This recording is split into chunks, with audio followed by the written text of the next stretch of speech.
প্রিয় দর্শক, আপনারা যারা পুরাতন আমাশা বা ডিসেন্ট্রিতে ভুগছেন এবং যাদের ইরিটেবল বাউল সিনড্রোম অর্থাৎ আইবিএস এর সমস্যায় ভুগছেন, তাদের জন্য একটি প্রাকৃতিক টিপস দিচ্ছি, আপনারা ফলো করে দেখতে পারেন, হয়তো উপকার পেতেও পারেন।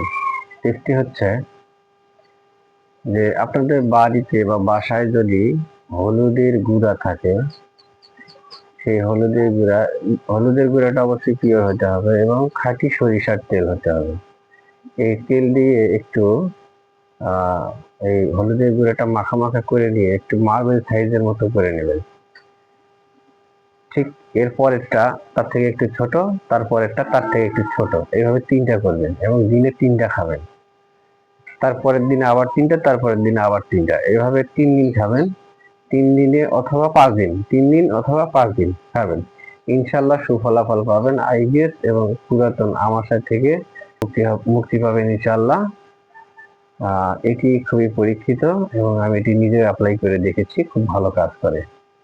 তো ভিডিওটি এই পর্যন্তই ছিল। যদি ভিডিওটি ভালো লেগে থাকে আর আপনারা যদি উপকার পান তাহলে অবশ্যই কমেন্ট করবেন।